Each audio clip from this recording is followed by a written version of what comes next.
Hello, this is Hero Examination, where we examine all types of heroes from all types of media.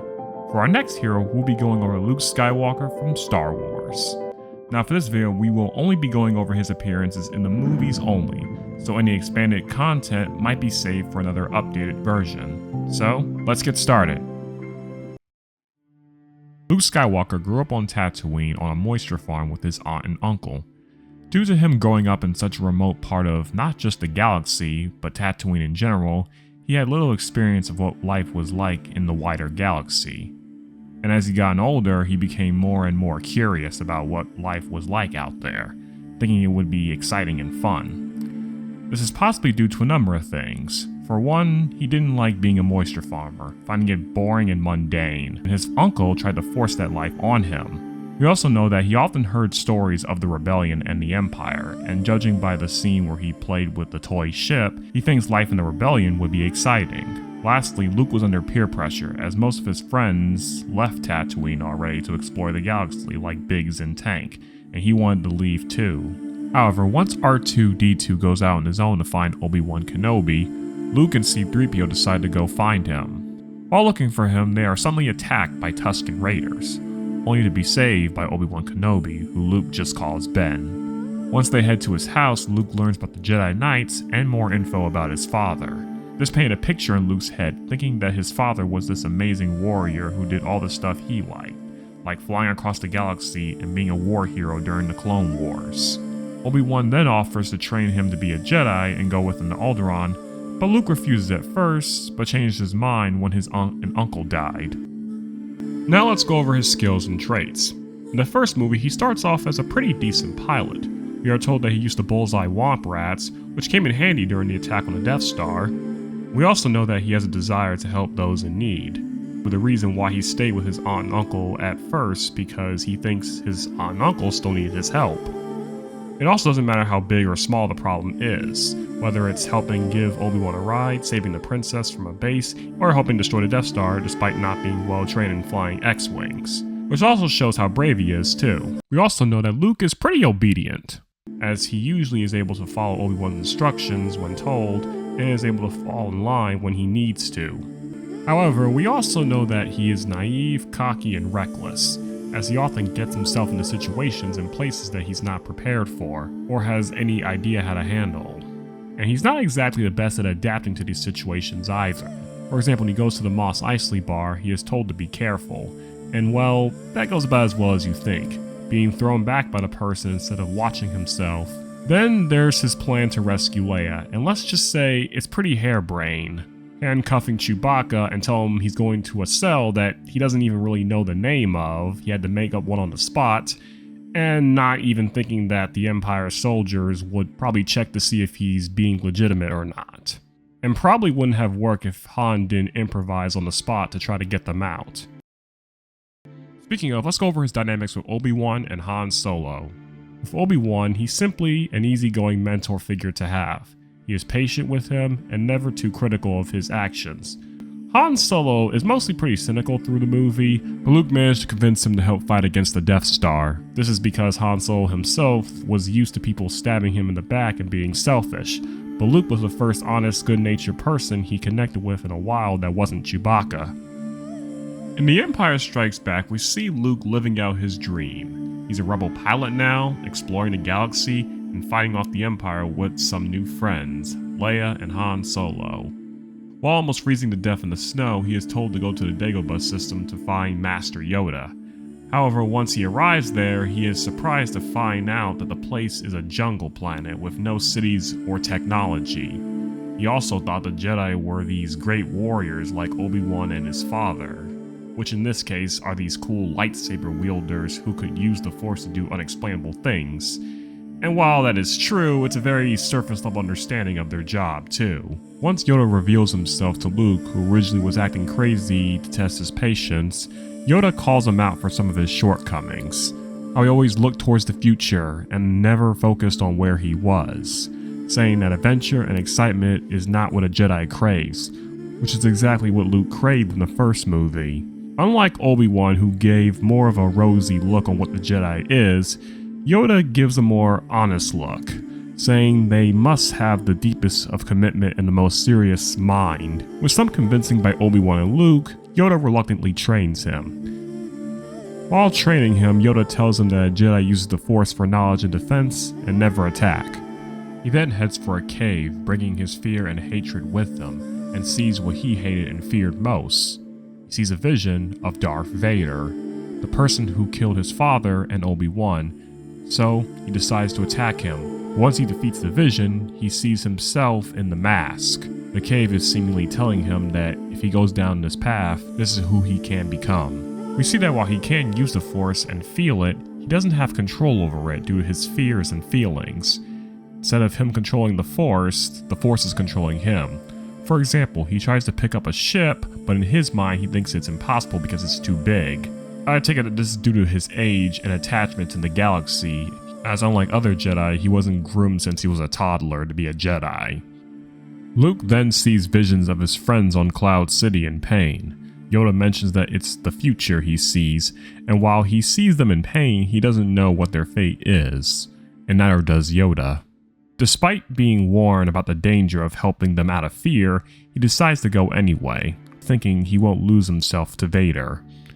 This shows us while Luke is willing to do what needs to be done, it's only his family and friends that prevents him from doing so. Like in the first movie when he initially didn't want to go with Obi-Wan because of his aunt and uncle, and only joined Obi-Wan once they died. He then heads to Cloud City and he loses badly against Vader, with him practically toying with Luke to a point where he was just trying to survive. That is until he gets his hand cut off, and Vader tells him some shocking news that he is his father. His role model turns out to be one of the most dangerous Sith Lords in the galaxy. His perfect view of his father is now shattered. Not to mention, he is told consistently by Obi-Wan and Yoda that Vader did all the wrong things as a Jedi and lost himself to the dark side. To Luke, Darth Vader was simply just a bad apple, but this reveal tells him that he was not simply just a bad apple. He was once a good person who had the same aspirations as him, and he turned to evil. Darth Vader tells him to join him, but instead of coming with them, he falls down instead, only being saved by Leia. Now, while we don't know much about his time before Return of the Jedi, we can inform that he took the lessons that Yoda and Obi-Wan taught him and tried to train himself, learning to control the Force. This is probably him trying to be as far away from Vader's path as possible and learning to get stronger before meeting him again, as at this point, he doesn't really think Darth Vader is his father yet. This was also a chance to really form his own identity as a Jedi. When we first see Luke in Return of the Jedi, he is seen playing a diplomat to Jabba, being more soft-spoken and patient. He also constructed a new lightsaber for himself, proving that his skills as a Jedi have been improving lately. However, we also see a bit of a dark side to him, as he force chokes Jabba's guards and even threatens his life, while also telling him not to underestimate his power, which is not too dissimilar from what Anakin said in Revenge of the Sith. So, as much as he's trying to avoid his father's path, when certain things don't work out, he seems to be willing to compromise. However, he does manage to save Han from Jabba, and once he does, he returns to the Dagobah system to finish his training. However, he finds out that Yoda is sick and dying. Before dying, Yoda says he must confront Vader again. Luke also asks if Vader is his father, and Yoda does confirm it, and so does Obi-Wan. Luke tells Obi-Wan that he can't kill his own father, and that he could see the good in him. The reason why he thinks this is probably because he couldn't bring himself to kill him on Cloud City, and that offhanded comment of how Vader said he could destroy the Emperor, proving that his loyalty to his son outweighs his loyalty to the Emperor.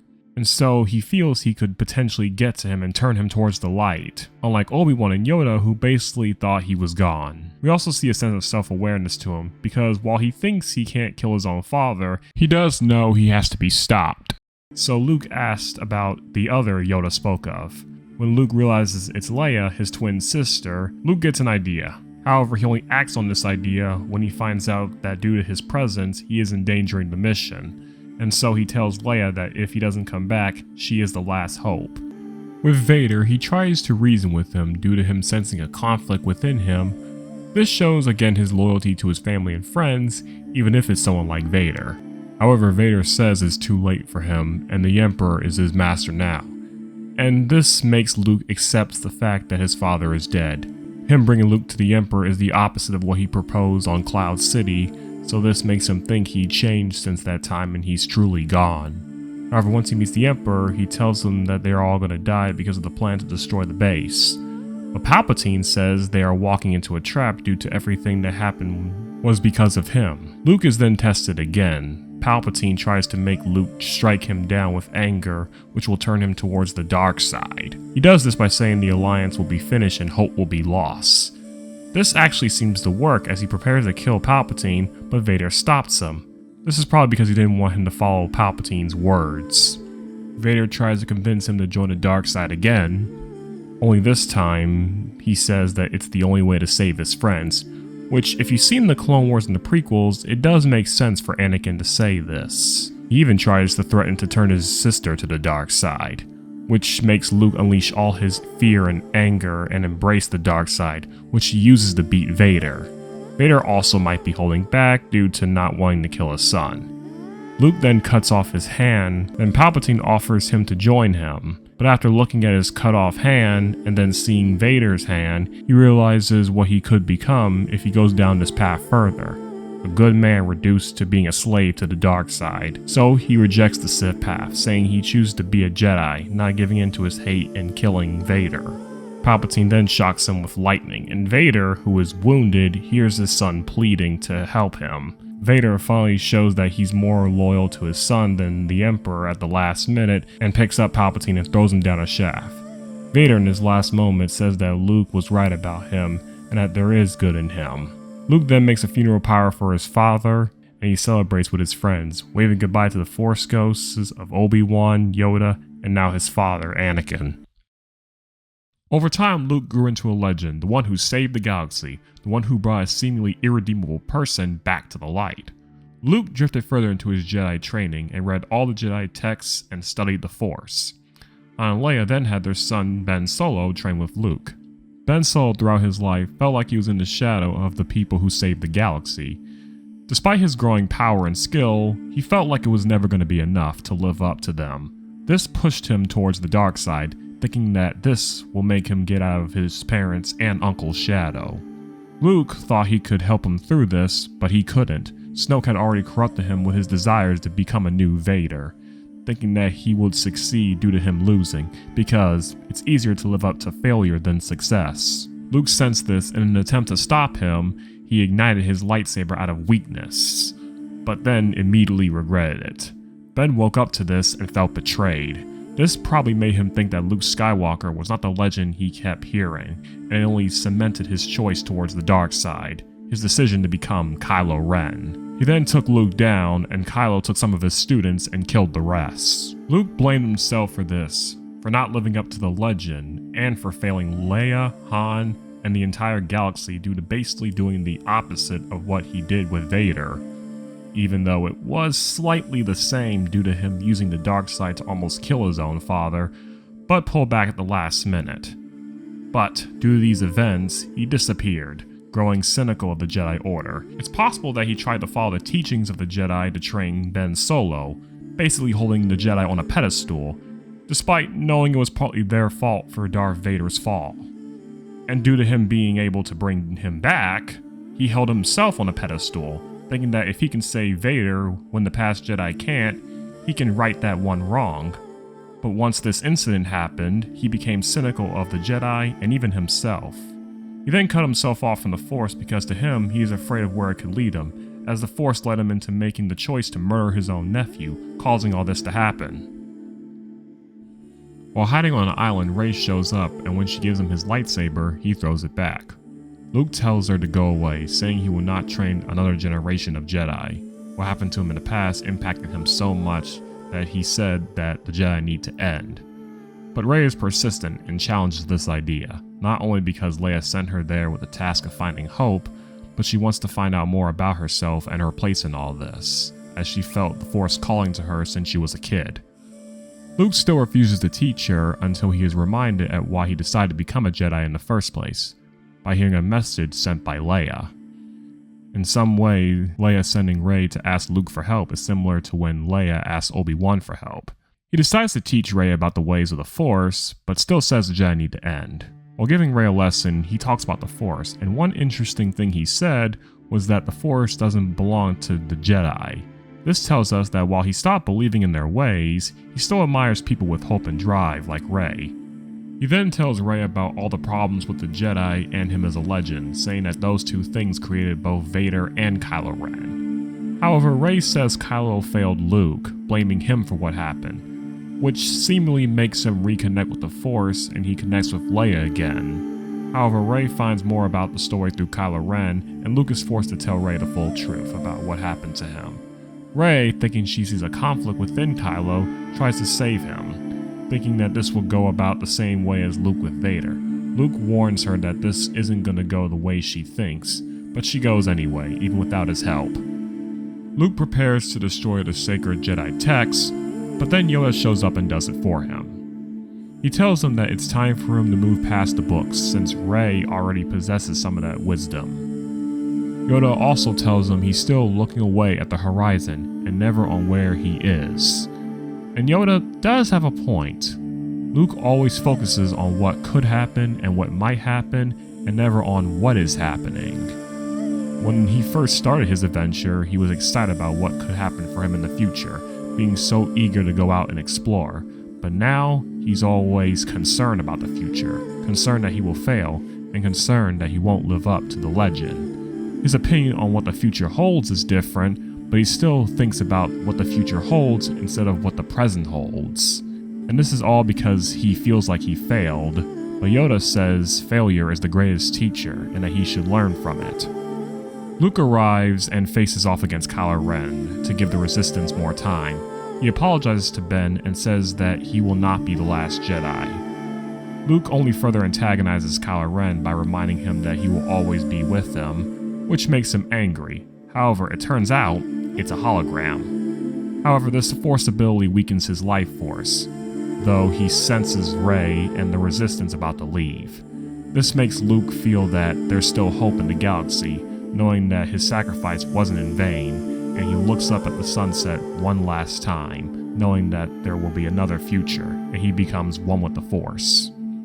Finally, we see Luke return as a Force ghost and decides to encourage Rey not to follow the same path he went on. Rey tells him that she's afraid of herself because she's a Palpatine, but Luke tells her that Leia already knew this and didn't care. Luke said she trained her because of her spirit and heart, and that's more powerful than blood. And this encourages Rey to keep going and face off against Palpatine, with Luke saying that Leia left her lightsaber for someone who would finish her journey. And the last time we see Luke is him watching Rey from afar on Tatooine. So, who was Luke Skywalker? He was a farm boy on Tatooine, who was eager for any new adventure or opportunity. But as Luke started exploring down that path further, he started becoming more wary and concerned. And when he eventually became one of those legends that he looked up to, like his father and the Jedi, he tried to live up to that name in a way that the Jedi and his father couldn't, but he failed. His loyalty to his friends, family, and the fear of letting them down does get to him, even causing him to wrestle with the dark side, but his friends and family also remind him to keep going, like Obi-Wan encouraging Luke to use the Force on the Death Star, to him turning his father towards the light, and finally training Rey due to Leia's old message. Then after seeing Rey, whose power reminded him of Kylo Ren, being inspired by his legacy to bring hope to the galaxy, it finally made him rise up to become the symbol of hope and hero of the galaxy. Thanks for watching.